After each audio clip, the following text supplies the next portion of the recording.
Hey everyone, I wanted to wait until the weekend was over before posting this. I wanted to make it official that I am back as Superman.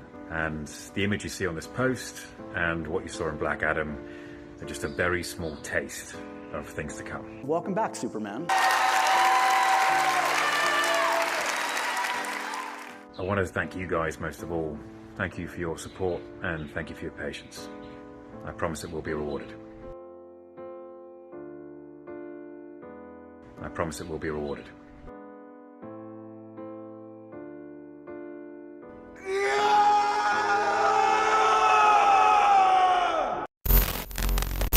These videos are not for children.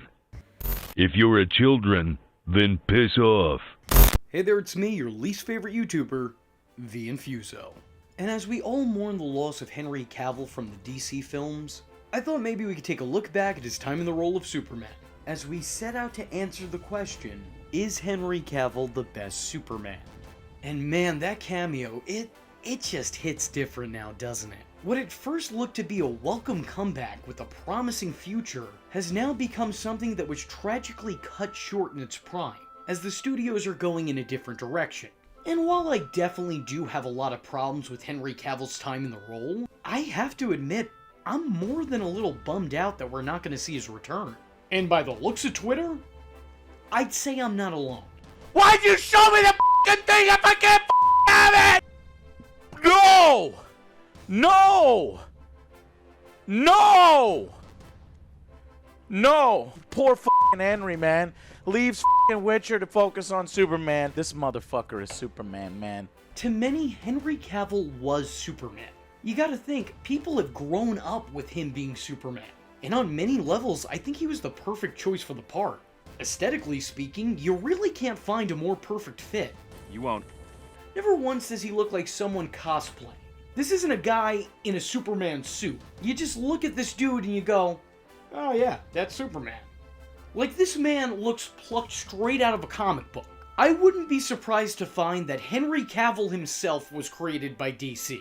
I mean, seriously, look at him. Even without the suit, he still looks like several Superman action figures I owned as a kid. The likeness is evident. And if you don't want to take my word for it, then just ask my friend Reyes. Henry Cavill is perfect. I don't think so. Henry think Cavill good. not only looks like Superman facially, He does look like Superman. not only looks like Superman built-wise. Sure, I'll give you that. I grant you that. I am convinced whenever that man's on screen that is Superman. I see him in that suit, cleanly shaved.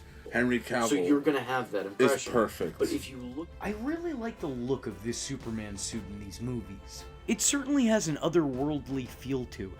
Typically, the Superman suit can come off as a little bit cheesy, and a bit outdated.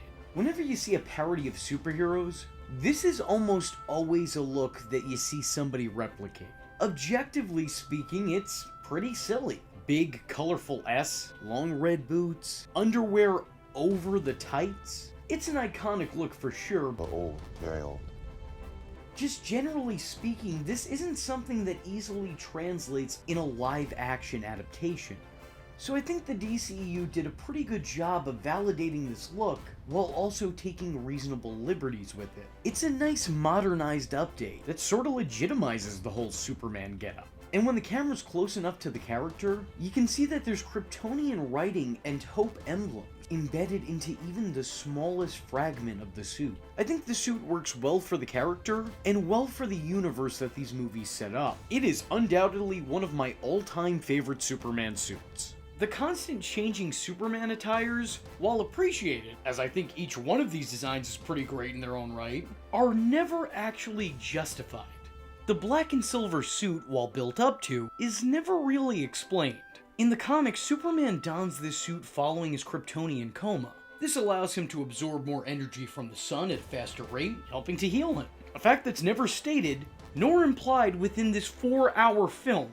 The suit itself in the comics is almost symbolic of a time where Supes' attitude was still adjusting, and he was just a little bit more edgier than he normally had been. I mean, Superman returns from the dead pissed off, but then he gradually becomes more calm over time. arguably more calm than he was in the previous installment. So him wearing the suit now when he's at his most sensible does seem like a little bit of a mistake.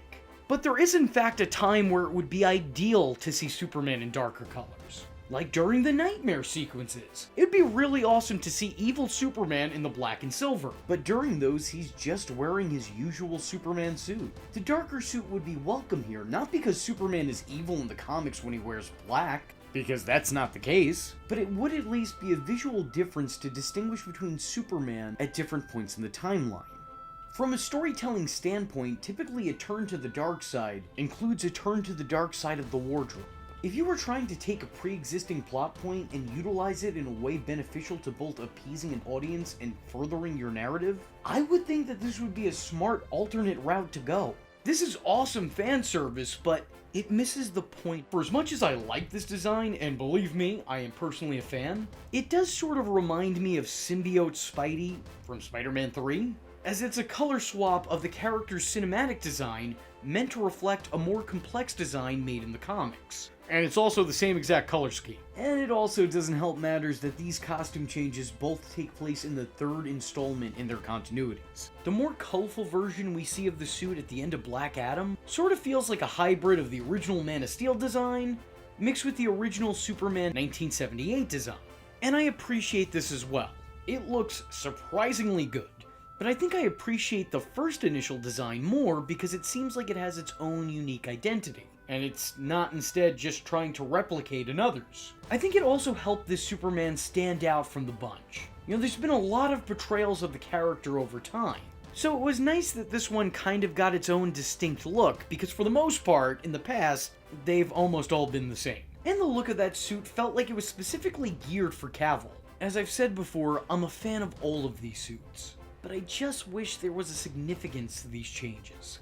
Without rhyme or reason, it just makes the change feel like unnecessary fan service. And speaking of 1978 Superman, in taking a look back at Cavill's time in the Cape, I was shocked by how his time as the Red Blue Boy Scout kind of mirrored previous Superman, Christopher Reeve.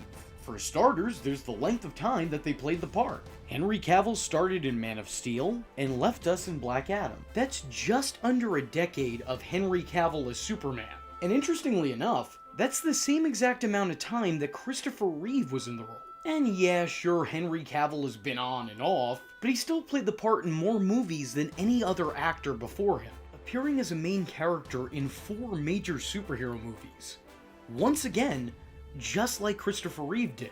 Although I guess if you're counting both versions of Superman 2 as 2 separate movies entirely, technically Reeve has won over on him. Whereas in Henry Cavill's case, I kinda think you have to consider both versions of Justice League 2 separate entities, rather than an alternate take on the same thing. Which is also another similarity that these 2 Supermen have in common. Both played Superman in 2 very different variations of the same adaptation. Henry Cavill was in 2 versions of Batman v Superman. Dawn of Justice did have 2 separate versions of the movie made. They weren't really 2 different experiences. One was just more of the same experience. Although similarly, there were 2 versions of the original 1978 Superman movie, which are more of the same experience as well. Although Cavill does have a cameo at the end of another major superhero movie on his resume. Not to mention that Cavill's Superman did make appearances, sans the actor playing him.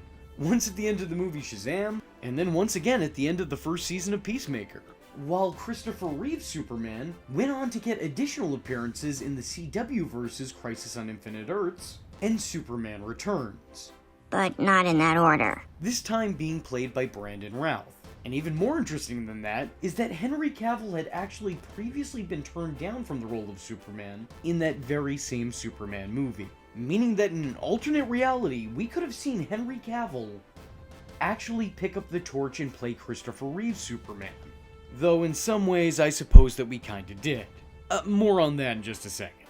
The development of this line of films was notoriously rocky.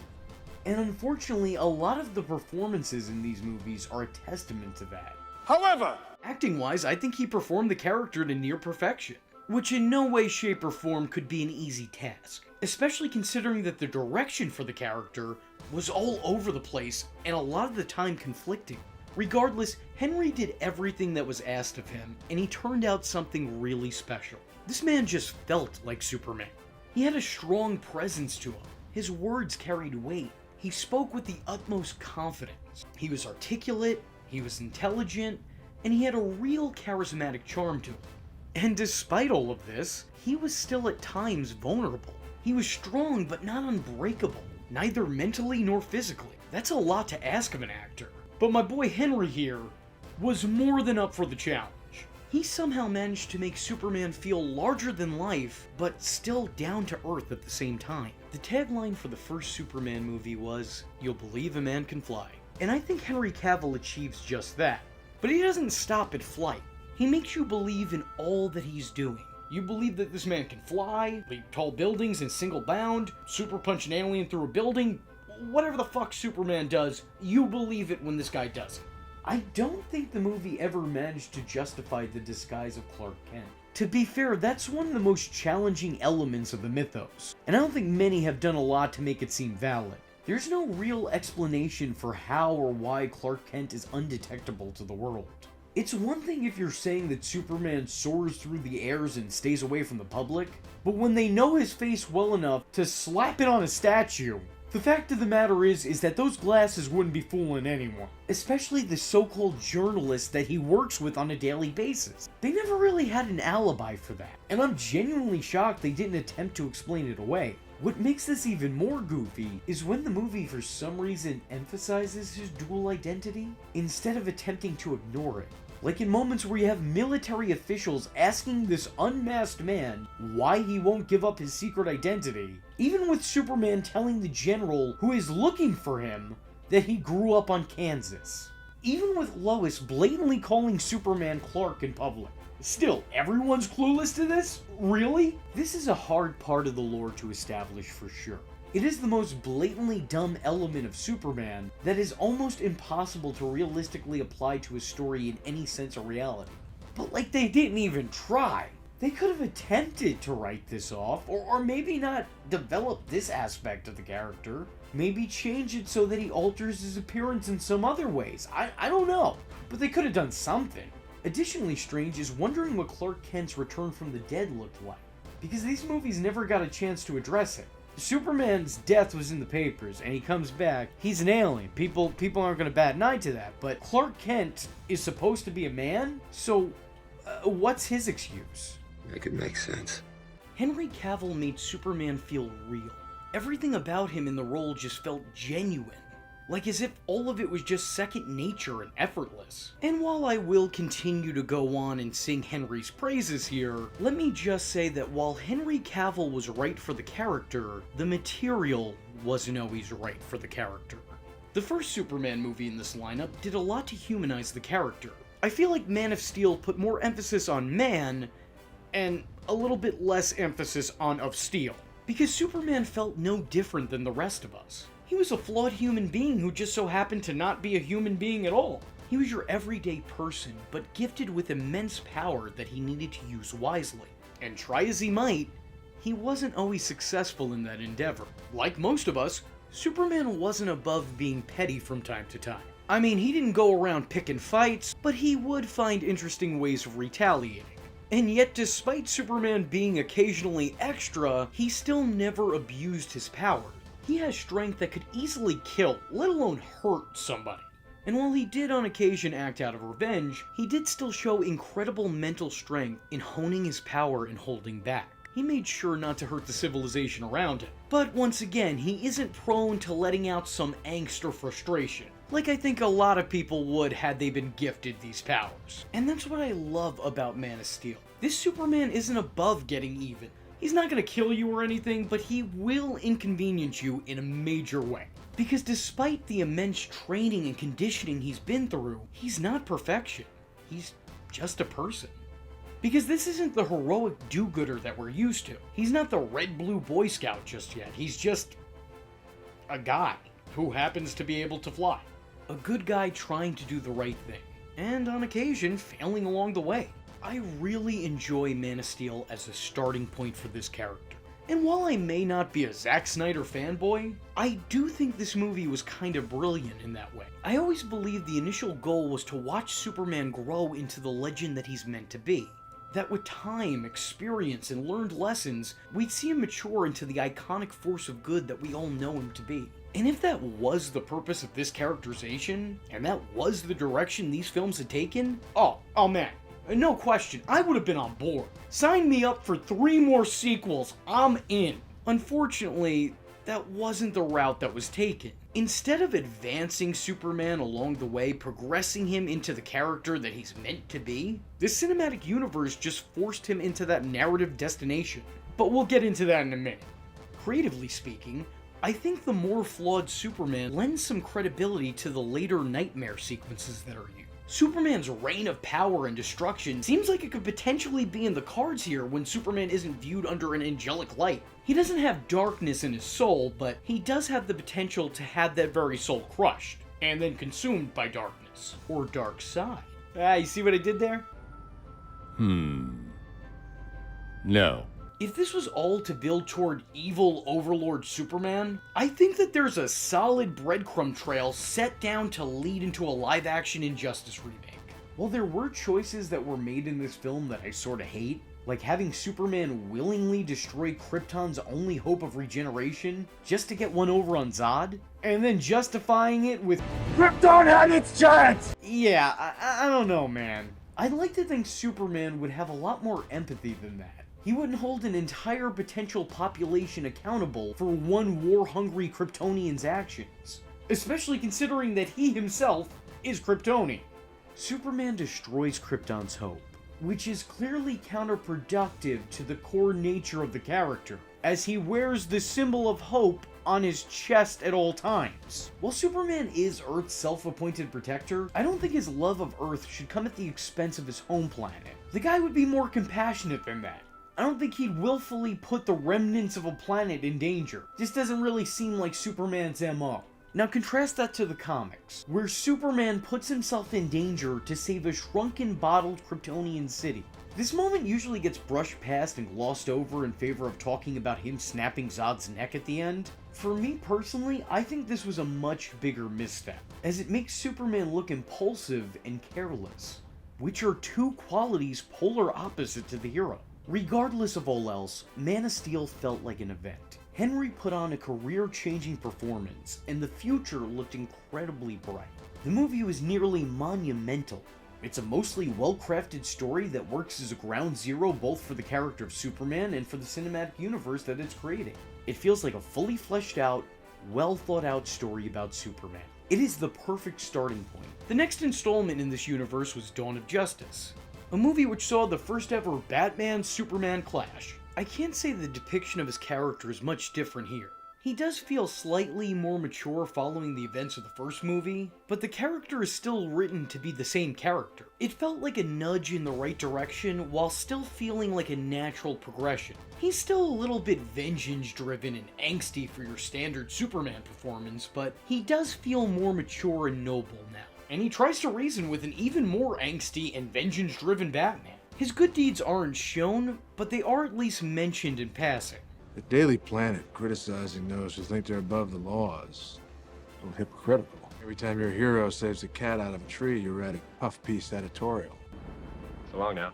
Most of the world doesn't share your opinion, Mr. Wayne. There are some things in this I do question, though. The monument made in his likeness does seem a little bit off. This isn't a Superman who's been saving lives for decades. This is a Superman who saved the city once from attackers from his home planet who were really just there looking for him. I would think that some people see Superman as being at fault for that attack. Now, I'm not saying those people would be right, but I do think there's a conversation to be had there. So the way that they're portraying Superman as the great savior, I don't know if it's a jump the shark moment, but it's definitely a jump the gun moment. I don't know, I kind of feel like this is way too early in his career for this big of a tribute. Like, a statue alone is excessive, but a giant monument? The Dark Knight's Batman seemingly sacrificed himself saving the whole city, and he got this rinky-dink, marble life-size version of himself made. See, now that makes sense to me. That's justified. This? No, not Superman. Where I really start to fall off here is right after the first movie. Because while it does seem like Superman is transitioning and learning to be the legend, these movies seem to proclaim that he already is. And I don't know, for where the story starts and where it ends, it doesn't feel like he's there yet. Don't get me wrong, he's on his way, but he's not there yet. What really drives me crazy here is that they were so close to that making sense for the story. Like, everything I just said about Batman at the end of The Dark Knight Rises is almost verbatim what happens here at the end of Batman v Superman. At the very end, we see Superman's true selfless nature, as he sacrifices himself to take out Doomsday and ensure the safety of a city. That is almost the same exact ending. See, had such a sculpture been made at the end of this movie or the beginning of the next one, having been made post-Superman as an homage to his heroic deeds, I think that would mean more, and it would feel more natural. Had he died a martyr, I think a giant sculpture in his image would be much more fitting. I also wish we could have seen more of Superman's involvement with Metropolis. It would have been nice to see him interact with citizens more often, just to give us a better idea of the relationship that he has with the city. Now, there is a montage that sort of accomplishes this. Actually, I think it does a lot to further illustrate Superman's relationship with the entire world, but it's just sort of this one moment, and then it's gone. As opposed to feeling like a continual thing, it's something that happens at this period of time, and then we're moving on. I think these were plot points that really should have been explored in a sequel to Man of Steel. But the new additions of Batman, Wonder Woman, Lex Luthor, and a bunch of other cameos kinda made that impossible to be developed. There's a whole lot of characters here, and there's a whole lot going on with each of them. To my knowledge, that was a studio-mandated decision, and not a Zack Snyder one, so, take that for what it's worth. And speaking of jumping the gun, killing Superman off in the second movie that he's in? Excuse me? Superman dying in the comics was such a huge moment because everybody knew who Superman was. Everybody in all of Metropolis, in all of the DC universe, hell, everyone out here in the real world knew who Superman was. So many generations had grown up with the character. He had left behind a legacy that was unrivaled. Superman meant so much to so many, both in fact and fiction. And what made the moment Superman died so heartbreaking was watching a beloved icon take his last breath. This man who had a multiple-decade run, acting as this great symbol of hope, had died. So it caused a lot of people to wonder if hope itself died with him. It was such a huge, impactful moment, because this was a fully realized Superman. But the Superman from the films, once again, was not that. Not yet, anyway. He was on the path to becoming that Superman, but his journey was very tragically cut short. And this decision is kind of the big problem I have with all of the DCEU, but especially Superman's journey in this line of films. It speeds through it. What should be major moments feel significantly more minor as they're done in passing. It feels like a lot of the references that were made, the story beats that were taken from the original stories, were done as a way of fan service. Look, it's that thing that you know, isn't it great? No, it's not. It's almost like taking a moment in a story at face value without understanding the context of that story itself. I want you to remember that these movies deprived us of seeing Superman's casket carried by his closest friends and family. The heroes that he spent time with, teamed up with, and inspired, all side by side in unison, mourning the death of an icon. That would have been an incredible moment to see put on film. As a matter of fact, that moment is tailor-made for a movie. And yet this movie found itself unable to duplicate it because it killed off Superman not only before they developed all these other heroes, but before they developed Superman himself. While having Superman die to save others is definitely a huge leap in the right direction for the character, it was still way too soon. What should be a major moment is undercut by the fact that the character is dying in his second ever outing. After his first meeting with Batman, Wonder Woman, and Lex Luthor, he just dies. That's it. Another problem here is that nobody actually believed that he was dead, because he wasn't. This is a little bit too early to run a Death of Superman story when the Superman cinematically was just conceptually created. This just didn't have the impact that it should have, which is similar to how I feel about Batman v Superman overall. Now, where the character really sees a complete shift is in the movie Justice League. Following Superman's death, there's this weird revisionist history. There's a lot of emphasis put on his overall legacy, and it feels so incredibly forced. He's remembered and spoken of in death as the way Superman is spoken of in real life. He's treated as if he was mankind's savior. The world acts as if they lost a messiah. And while I do like this arc, again, it all feels a little bit too premature. Did Superman really do anything deity-worthy? Especially when you consider that this universe establishes that there's already a bunch of powered people and costumed crusaders. Pause. Editor's note. While Superman would undoubtedly be remembered and honored for his sacrifice, I think it would be a little bit too early into his hero run for him to be mourned as if it was the end of the second coming. I'm sorry for the robot voice. Pretend I'm Brainiac. Unpause. Unpause. Not only does the world mourn a savior, but they treat him as if he was a good-hearted god. And the movie kind of gaslights its audience into believing that legacy. It's very fictitious, it doesn't at all feel real. Especially with that cell phone video opening. This Superman is a lot more accessible and approachable than he had previously been. And yet this isn't the next step in the character's story, because that story has allegedly come to an end. He's shown to be an overly kind man of the people. And look, I get it. That is Superman. But that hasn't been these movies' Superman. Now this is in no way, shape, or form a critique on the way Henry Cavill portrayed this side of Superman. Because in all actuality, I actually think he did a pretty great job at this as well. Once again, he rose to the challenge. He was very believable as this version of Superman. But this version of Superman wasn't very believable as being the Superman that we had already seen. He came off as holier-than-thou, but not to the point of preachy annoyance. He's humble, he's earnest, he's the humanoid embodiment of justice. Metropolis's golden boy, all that is good and righteous in the world. Despite how outlandish it is to think of a person being so pure, Cavill never came off as anything but legitimate. In placement of his strictly serious tone was a much more friendly, lighthearted take on the character. One that loses his edge entirely.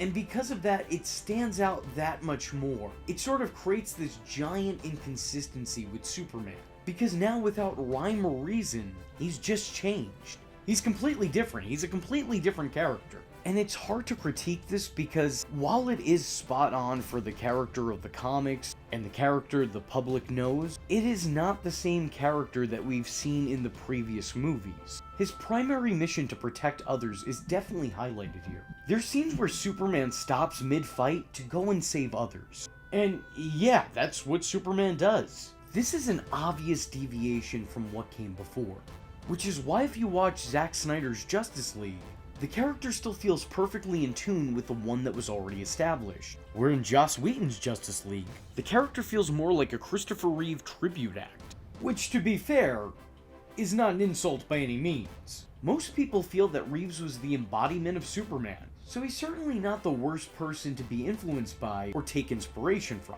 However, in the Whedon cut of the film, a lot of his performance is heavily weighed down by bad CGI, as effects were used to cover up the fact that Cavill currently had a mustache. While the effect succeeds in covering his lip brow, it also unfortunately covers up whatever emotion it is he's trying to convey. Despite all of this, I really like the direction the character was taken in. I just wish it would have made more sense as to why he suddenly made that transition.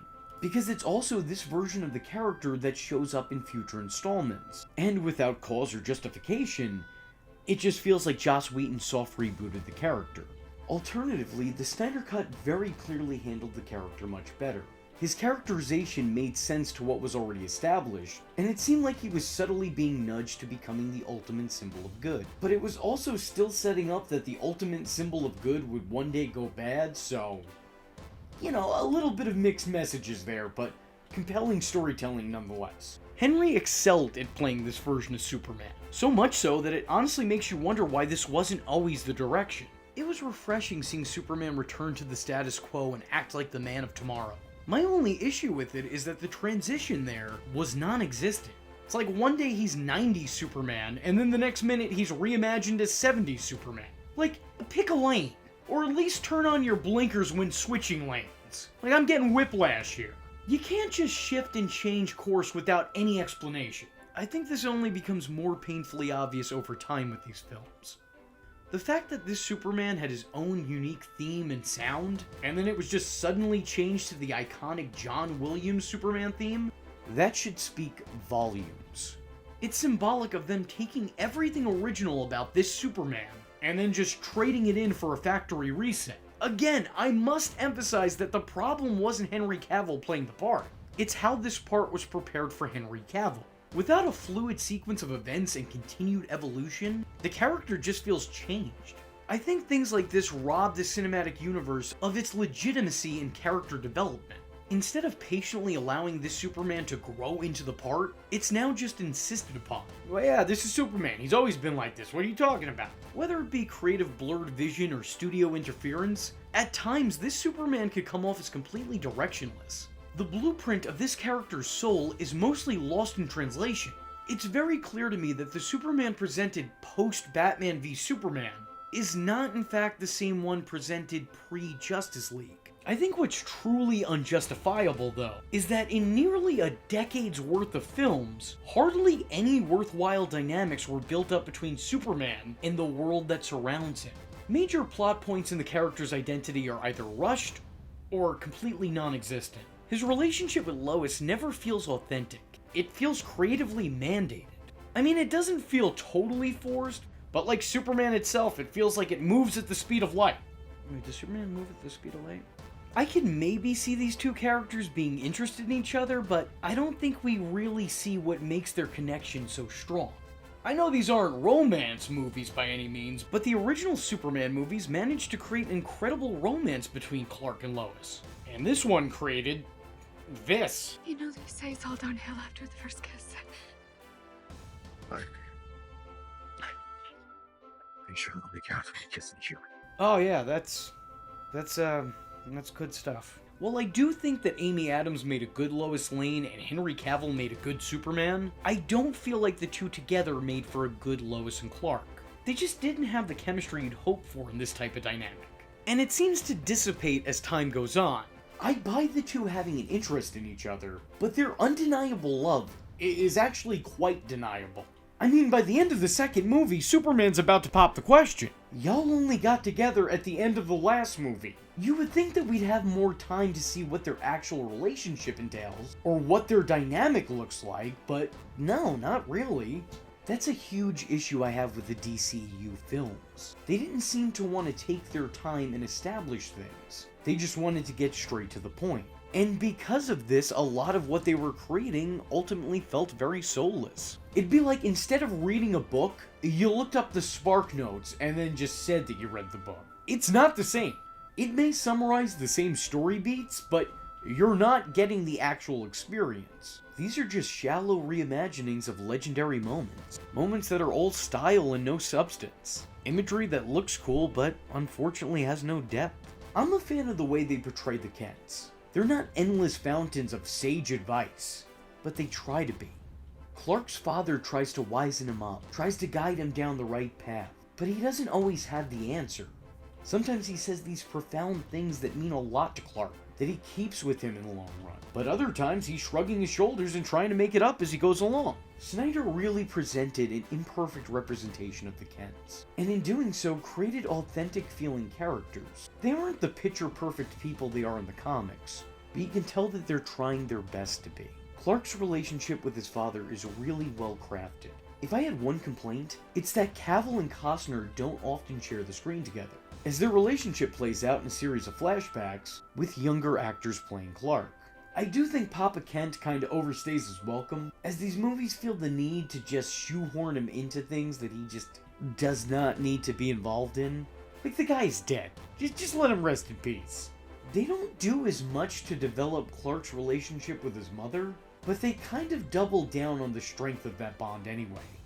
Clark is super protective over his Earth mother, but I feel like that plot point is a little too emphasized, and it ultimately makes Superman look like a violent, angry mama's boy. It's not the worst aspect of these movies, but I'm just in awe at how they managed to both do too much and then too little with this dynamic at the same time. Superman and his arch enemy Lex Luthor come off as awkward strangers. Their feud seems entirely one-sided, and I know that their rivalry is always built on Lex's obsession and his hatred of having someone more powerful than he is, but here, that's all there is to it. I also don't think that Jesse Eisenberg and Henry Cavill worked well off each other. And maybe that's in part due to a poor depiction of Lex Luthor overall, but it's yet another case of them casting somebody their main actor has no chemistry with. Like, did you just not do screen tests? I don't understand. The first time you put these two in a room together, someone should have said, alright, maybe we should rethink this. Lex and Superman's interactions always felt incredibly forced. And if I'm being honest, just plain goofy. This is Superman and Lex Luthor we're talking about. Where is the animosity brought on by closeted envy? The clash of two separate personalities with two different types of power. They replaced all of that with a blatantly upfront jealous nerd who has a god complex. Why is Lex Luthor quirky? It's like Zooey Deschanel playing a villain. I didn't ask for this, nor would I ever. I don't know who would. Jimmy Olsen isn't even really a factor in any of this, as he never even meets Clark before he ends up dead. But the biggest crime out of all of this is that Superman's relationship with the rest of the Justice League members is nearly non-existent. He and Wonder Woman are acquainted, I guess. That's really all you could say for it. They briefly met, but it's mostly Bruce that interacted with her. Which I'm not going to complain too much about because, you know, very often Bruce and Diana are depicted as being a thing. I mean, so are Superman and Wonder Woman from time to time, but, you know, whatever. I'm not really losing sleep that they didn't do that dynamic. I'm not a huge fan of that one either. He kind of just saw Aquaman, and depending on which version of Justice League you watch, he once shared a laugh with Cyborg. Oh, and he took a couple swings at Barry. But, I mean, who amongst us hasn't wanted to do that in these movies? These movies play it off like there's established friendships here, but there really isn't. These characters don't get to realistically form bonds and get to know each other, yet these movies protest they do. And the way all these characters speak about him in death as if they knew him in life feels extremely artificial. And then that's only further set in stone after his rebirth, where all of a sudden they're all just buddy-buddy with a complete stranger. These movies deprived us of seeing Superman have the admiration of his peers, seeing him work as a co-leader of DC's finest assembly of heroes. They failed to translate the interesting relationships that these characters have from the comics. The exception to all of this is, of course, Superman and Batman. I think these two heroes play incredibly well off each other. Their relationship feels ripped straight out of the comics, a friendship that's born out of respect following conflict. In this universe, I think we get the best scenes of both Batman and Superman when they're interacting with each other. Some of the most memorable moments in all of this cinematic universe are having these two characters go back and forth. Their conflict, their conversations. I just wish there was more of that because Ben Affleck and Henry Cavill actually have a lot of chemistry. On the subject of memorable moments, what should not, and quite frankly cannot be understated, is all the incredible firsts that came from Henry Cavill's time in the role. All the iconic moments from the comics that he got to recreate on the big screen. Facing off against the Dark Knight, racing the Flash, becoming a founding member of the Justice League, dying in a heroic sacrifice, rising from the dead, donning the famous 90s black suit. There is no other on-screen Superman that can lay claim to doing half of what this Superman did.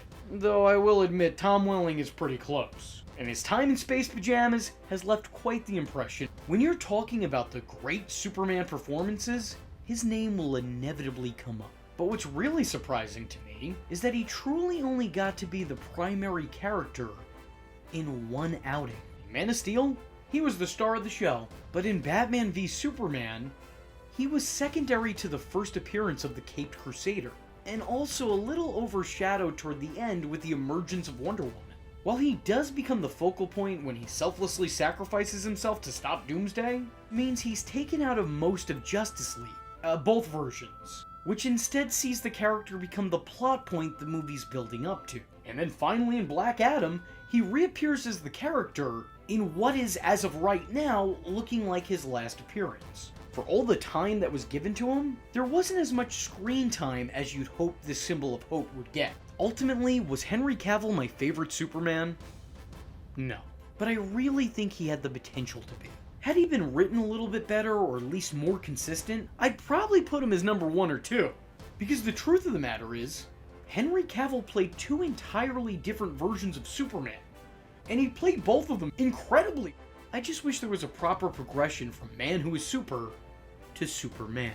The issues I have with the character's depiction aren't at all on the actor. They're on the constant creative gears shifting as those in charge were swapped in and out.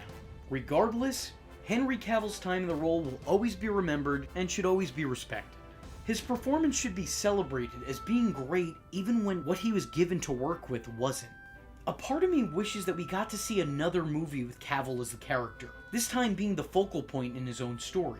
Considering that we only got him as the main attraction when he was broody Superman, it would have been nice to have a send-off for the Man of Tomorrow as the main attraction, with him acting as the classic Superman. However, another part of me thinks that maybe too much damage was done creatively, and maybe a clean slate would be for the better.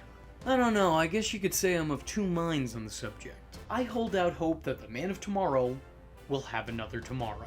With the way that superhero movie lore exists now, or former iconic superhero actors returning to their roles through the means of alternate universes and timeline shifts, I think it stands to reason that this might not be the last time we see him as Superman. I promise it will be rewarded. With all that being said, if you like this video and would be interested in seeing a video about the 2 separate versions of Justice League, let me know in the comment section below by leaving a comment saying, Superman was born Superman. I was your least favorite YouTuber, Infuso, and I thank you for watching. Hope to see you in the next one. I am vengeance. I am the night, and that was Infuso. Just remember, if you're not tuning in, then you're missing out. So, if you like the words that came out of his mouth hole, and you too would like to become a V-generate, don't forget to like and subscribe.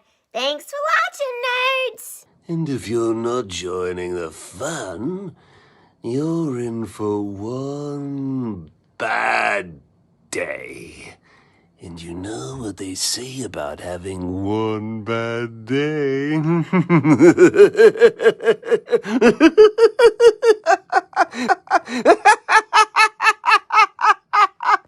Catch him next time. Same bat time. Same bat channel.